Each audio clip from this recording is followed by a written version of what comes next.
شعارات وطنية هتفت بها حناجر جسدت المعنى الحقيقي لمفهوم الصمود والتحدي في وجه مؤامرة الاحتلال وغطرسته. عاش الجبهة الشعبية تحرير ساقية الحمراء ووادي الذهب.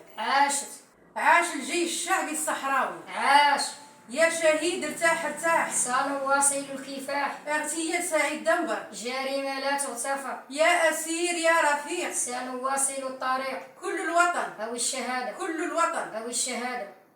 نعم، هكذا جددت عائلة الشهيد الصحراوي سعيد سيد أحمد عبد الوهاب دنبر العهد الذي أعلنته منذ اغتيال ابنها من خلال تخليد الذكرى الشهرية 163 بمنزلها بمدينة العيون المحتلة بتاريخ 22 يوليو 2024. وأصدرت العائلة بيان جاء فيه: بيان عائلة الشهيد الصحراوي سعيد سيد أحمد عبد الوهاب دنبر رقم 163.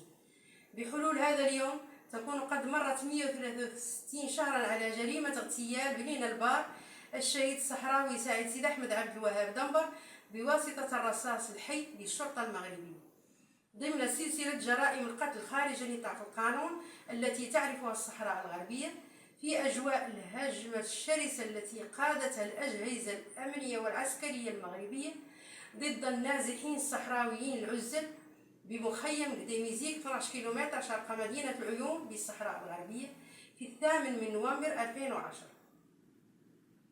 نلتقي اليوم وفي ظل الحصار الذي تعيشه مدن وبلدات الصحراء الغربية لنتذكر بكثير من الألم والحسرة ابننا سعيد دنبر وكل الصحراويين العزل الذين أزهقت أرواحهم أجهزة القمع المغربية في المخابئ السرية للنظام المغربي أو خلال المظاهرات السلمية المطالبة بتقرير مصير الشعب الصحراوي. ونلتقي اليوم كذلك للتذكير بكل جرائم النظام المغربي في الصحراء الغربية ولتجديد العهد مع جميع شهداء القضية الصحراوية على مواصلة نضالنا السلمي والحضاري حتى معرفة الحقيقة الكاملة حول ظروف وملابسات اغتياله، مطالبين المنتظم الدولي بتحمل مسؤوليته في الضغط على الدولة المغربية من أجل وقف كافة الجرائم والانتهاكات الممارسة ضد الشعب الصحراوي الأعزل وإطلاق سراح كافة المعتقلين الصحراويين السياسيين والكشف عن المختفين مجهولي المصير ووقف نهب ثروات الشعب الصحراوي.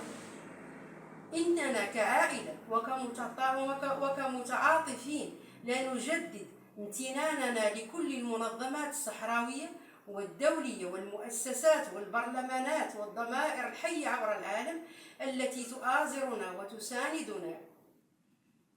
وتساند كفاحنا السلمي بحقنا المشروع في معرفة الحقيقة كاملة حول جريمة اغتيال بنينا سعيد دنبر والمتمثلة في معرفة مكان جثة بنينا سعيد التي تم إخراجها من مكانها بقسم الأموات بمستشفى الحسن بن المهدي بالعيون الصحراء الغربية بعد 17 شهر من مقتله دون إشعارنا ودون حضور أي فرد من عائلتنا أو محامينا.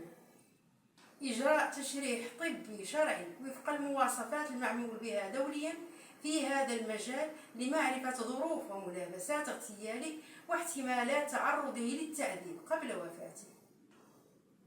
تحمل الدولة المغربية لمسؤوليتها في جريمة الاغتيال هاتف ما دام المنفذ المفترض شرطي نظامي مغربي وسلاح الجريمة في ملكية الدولة المغربية. عائلة الشهيد الصحراوي سعيد سيد أحمد عبد الوهاب دنبر العيون الصحراء الغربية 22 يوليو 2024. نعم، إنه تاريخ عصي على النسيان بات وأصبح وظل شوكة عالقة في حلق الاحتلال ويضرب له ألف حساب. كيف لا وهي عائلة سيد أحمد عبد الوهاب دنبر ومن لا يعرفها ذو عزيمة أقوى من سياط الجلاد ومخططاته الجهنمية ورسمت أحرف ذهبية في التاريخ، حيث شهد المنزل حصار ومراقبة منذ الساعات الأولى من صباح التاريخ المذكور، بل تمنع سلطات الاحتلال كل من حاول الولوج إلى المنزل لمشاركة العائلة تخليد الذكرى. ويبقى شعارنا: يا شهيد ارتاح ارتاح، سنواصل الكفاح. الصالحة محمد البشير وتنجيز العيون المحتلة.